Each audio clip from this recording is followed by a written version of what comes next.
Yang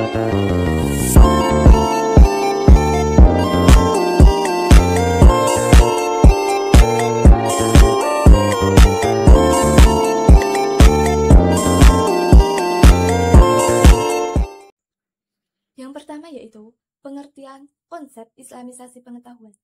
Terdapat banyak perbedaan dalam memaknai istilah islamisasi pengetahuan.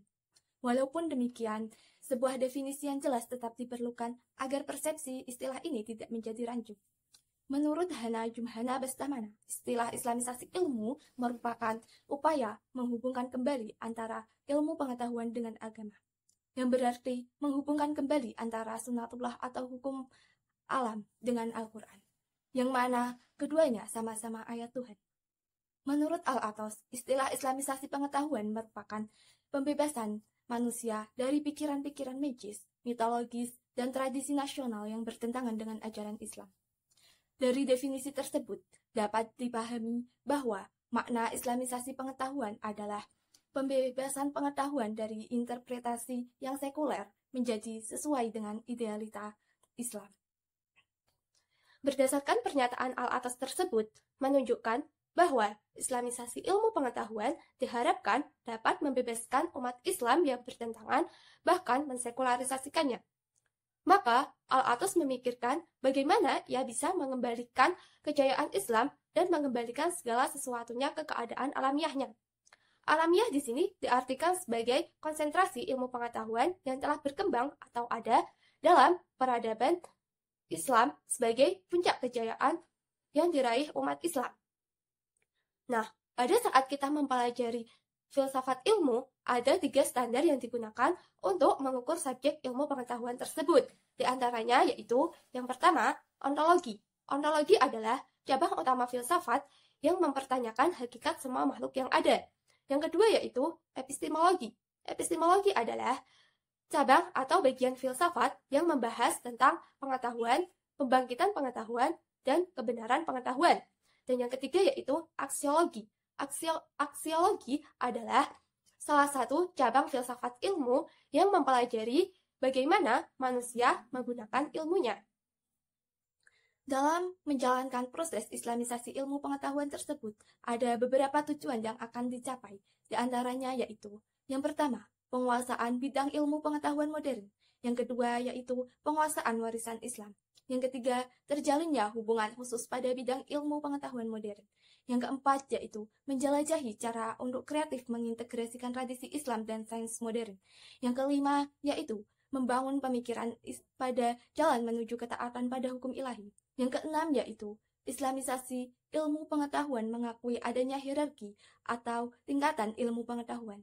Dan yang ketujuh yaitu memandang wahyu tidak hanya sebagai sumber pengetahuan, tetapi juga sebagai standar tertinggi untuk menemukan kebenaran. Yang kedua yaitu gagasan islamisasi pengetahuan. Gagasan islamisasi ilmu pengetahuan merupakan fenomena modern yang harus menjadi tantangan besar bagi peradaban Islam untuk kembali muncul di kancah dunia. Munculnya gagasan islamisasi ilmu pengetahuan sebagai penyeimbang dominasi non-Islam atas pesatnya peradaban yang dikembangkan Barat. Telah dikemukakan bahwa kemunduran peradaban Islam disebabkan oleh menyebarnya peradaban sekuler di dunia Islam. Sebelumnya, pada abad pertengahan, umat Islam menguasai peradaban dunia dan pusat pengembangan ilmu pengetahuan. Namun, sejak runtuhnya kekuasaan politik Islam, kemajuan ilmu pengetahuan dalam Islam mengalami stagnasi, membuat perkembangan ilmu pengetahuan di Barat menjadi kecil dan semakin melambat.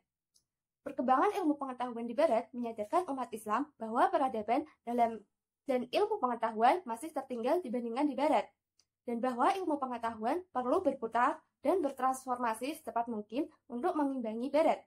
Reorganisasi dan transformasi ilmu pengetahuan di dunia Islam terjadi pada awal abad ke-20. Pada abad ini, dunia memasuki dunia modern dengan mengedepankan kajian ulang pemikiran Islam. Salah satunya mencerminkan proses islamisasi ilmu pengetahuan di masyarakat Islam. Salah satu tokoh modernis yang mengangkat konsep islamisasi ilmu pengetahuan adalah Sayyid Muhammad Naqib Al-Atos. Sejak tahun 1970-an, Sayyid Muhammad Naqib Al-Atos mulai memperkenalkan konsep islamisasi ilmu pengetahuan di dunia Islam. Al-Atos ini memiliki tujuan untuk menyelaraskan nilai-nilai etika dan agama dengan ilmu pengetahuan modern. Dalam proses islamisasi ilmu pengetahuan, Al-Atos tidak menafikan ilmu-ilmu yang sudah ada. Al-Atos mengintegrasikan kedua kajian wahyu dan alam untuk memperoleh metode pengetahuan baru yang dapat membebaskan manusia modern dari krisis peradaban yang menghancurkan umat Islam. Proses islamisasi yang dilakukan Al-Atos dengan memasukkan aspek wahyu ke dalam metode ilmu pengetahuan sangat bertentangan dengan ilmu pengetahuan yang dikembangkan Barat modern. Secara epistemologis, cara mengetahui Barat mengikuti sistem yang bebas nilai, apalagi wahyu, bahkan bersifat individualistis, mengingkari nilai kemanusiaan.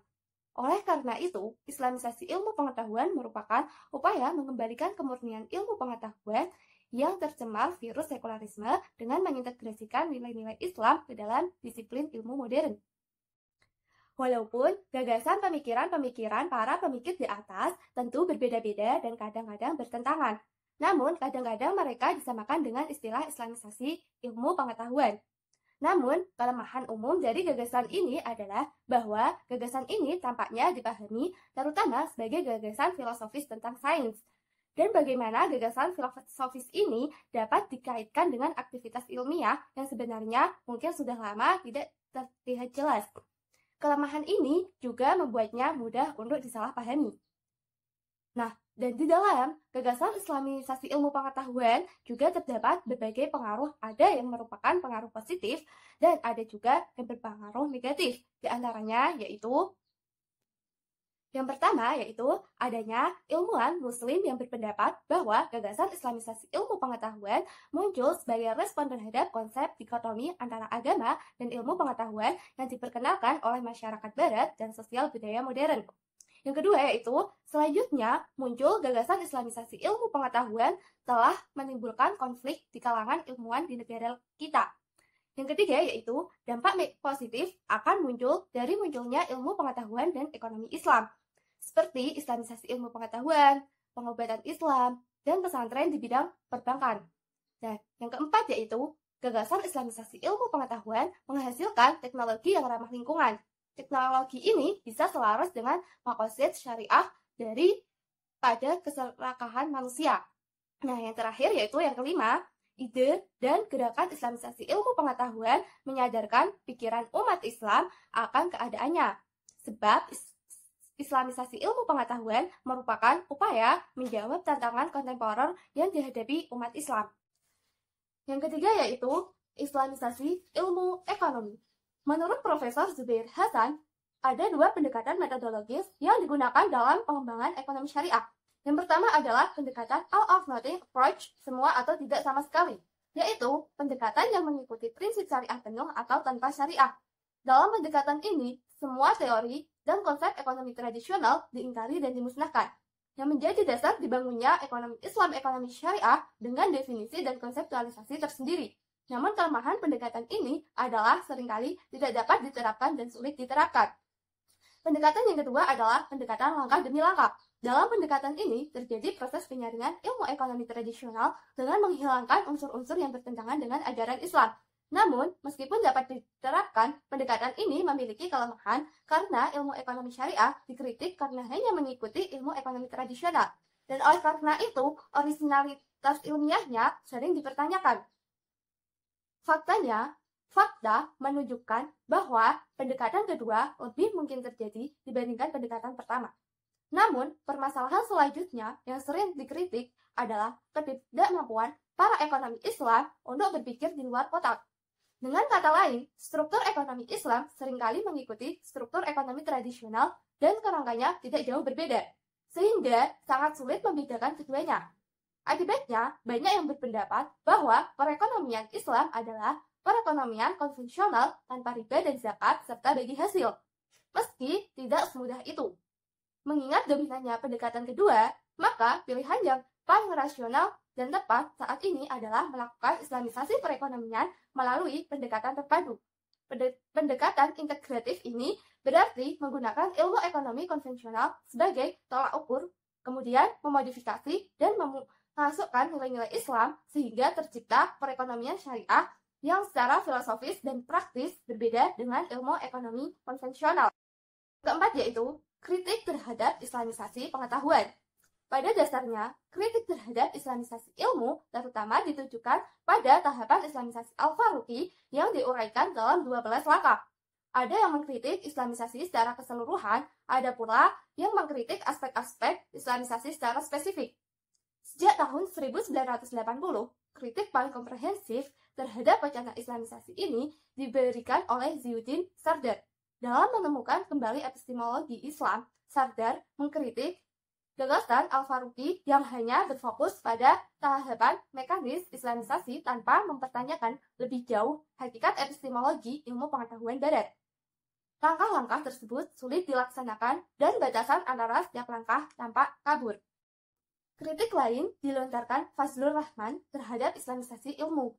Jawabannya, program kerja Al-Faruqi sebenarnya belum cukup untuk Islamisasi itu sendiri. Karena yang penting adalah akal, bukan penciptaan usulan. Pada dasarnya sains itu baik. Permasalahan yang muncul dalam hal ini disebabkan oleh penyalahgunaan ilmu tersebut oleh pihak yang memilikinya. Bagi Fazlur Rahman, ilmu pengetahuan mempunyai sifat ganda yaitu senjata bermata dua. Perlu digunakan secara hati-hati dan bertanggung jawab. Namun, pada saat yang sama juga perlu digunakan dengan tepat. Oleh karena itu, terdapat kebutuhan nyata untuk menghasilkan pemikir yang tercerahkan oleh tradisi ilmiah Islam dan mampu mengkaji struktur sains modern secara kritis. Jadi, kesimpulan dari materi yang telah saya jelaskan tersebut yaitu dapat disimpulkan bahwa Islamisasi ilmu pengetahuan adalah Islamisasi yang terjadi karena adanya keinginan para ilmuwan untuk mengembalikan semangat para umat manusia dalam membangun ilmu pengetahuan melalui kebebasan berpikir intelektual dan penelitian rasional, empiris, dan filosofis. Dan pada saat kita mempelajari filsafat ilmu, ada 3 pendekatan yang digunakan. Di antaranya yaitu ontologi, epistemologi, dan aksiologi. Namun, di dalam Islamisasi ilmu pengetahuan juga prosesnya tidaklah mudah dan juga tidak dapat berjalan dengan lancar sesuai dengan yang diharapkan. Akan tetapi, gagasan Islamisasi masih terus berkembang khususnya pada bidang tertentu, yaitu bidang ilmu sosial.